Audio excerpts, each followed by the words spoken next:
केंद्रीय मंत्री अनुराग ठाकुर पहुंचे अयोध्या। भगवान रामलला का दर्शन पूजन किया।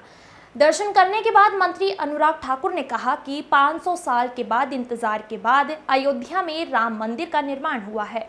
राम मंदिर की प्राण प्रतिष्ठा में शामिल होने के लिए दुनिया भर से लोग आए। आज मुझे भी भगवान राम का आशीर्वाद लेने का सौभाग्य मिला। जब द्रौपदी मुर्मू देश की राष्ट्रपति बनी तो विपक्ष को यह पसंद नहीं आया। कांग्रेस चुनाव के दौरान झूठ फैलाने का काम करती है। जब यह स्पष्ट हो गया कि निमंत्रण प्राण प्रतिष्ठा में शामिल होने का वर्तमान और पूर्व राष्ट्रपतियों को भेजा गया था तो राहुल गांधी का झूठ देश के सामने उजागर हो गया। बस्ती जाते वक्त अयोध्या में रामलला का लिया था आशीर्वाद।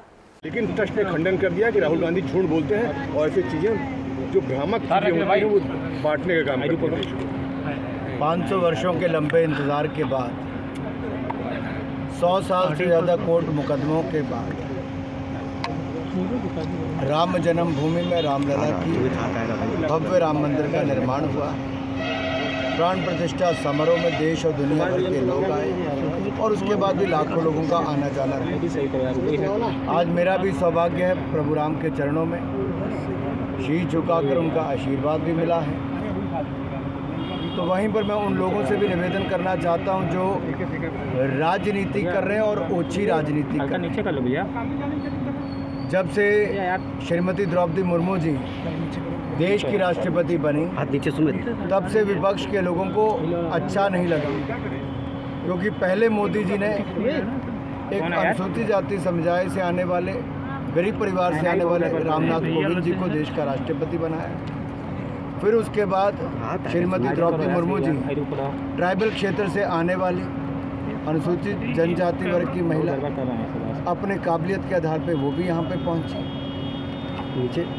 लेकिन लगातार इसको लेकर विपक्ष कोई ना कोई राजनीति करता रहा, कभी अपशब्द कहे तो कभी कुछ। जब से चुनाव शुरू हुए तब से भय और भ्रम फैलाने का काम उन्होंने किया है और इस पर स्पष्ट तौर पे पता चलता है कि जब न्याय के अधिकारियों ने बोल दिया कि इनविटेशन निमंत्रण गया था पूर्व राष्ट्रपति जी को भी और वर्तमान राष्ट्रपति जी को भी, तो दूध का दूध पानी का पानी होता है। विपक्ष का चेहरा बेनकाब होता है।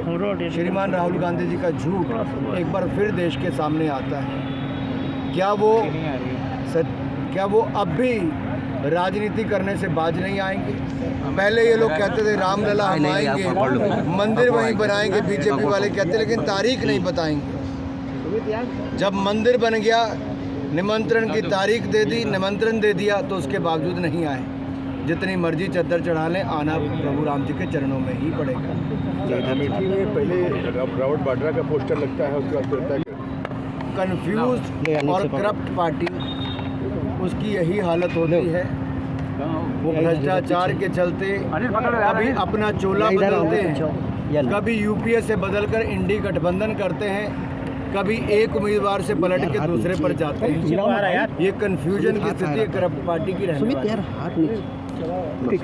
यार तुम लोग कितनी देर से खिचड़ी पका रहे हैं? एक मिनट रुकना जरा, मैं ऐसे फिर बाइट नहीं करूंगा जी।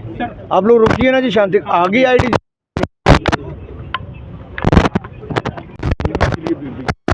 और बात नहीं किया। देखिए, भारतीय जनता पार्टी और एनडीए के पास दुनिया के सर्वाधिक लोकप्रिय नेता श्री नरेंद्र मोदी जी का काम बोलता है, मोदी जी की ईमानदार सरकार का काम बोलता है।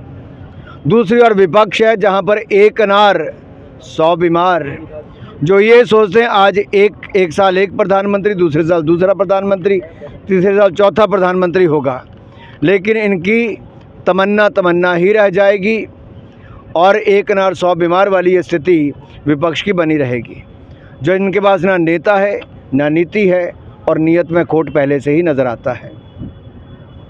एक और है सवाल, पूर्व प्रधानमंत्री एच.डी. देवेगौड़ा थे, उनके पोते का बड़ा चर्चित मामला भी निकल के आया है और चर्चा ये हो रही है कि बीजेपी ने चिट्ठी तो दी लेकिन कार्रवाई नहीं की और कांग्रेस कह रही कि भाई वो तो कार्रवाई उनको करनी चाहिए थी, और ये कह रहे हैं बीजेपी कह रही है कि भाई हमने तो चिट्ठी दी थी, आपको कार्रवाई करनी चाहिए थी।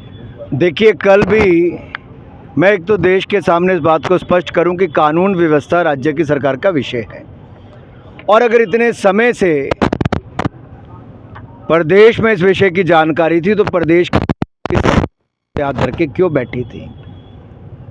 क्या मजबूरियां थी कि कांग्रेस ने कदम नहीं उठाए?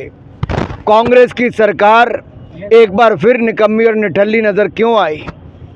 क्यों सबूत होने के बावजूद अगर उनको लगता है तो कदम क्यों नहीं उठाए गए? कैसे उनको विदेश जाने दिया?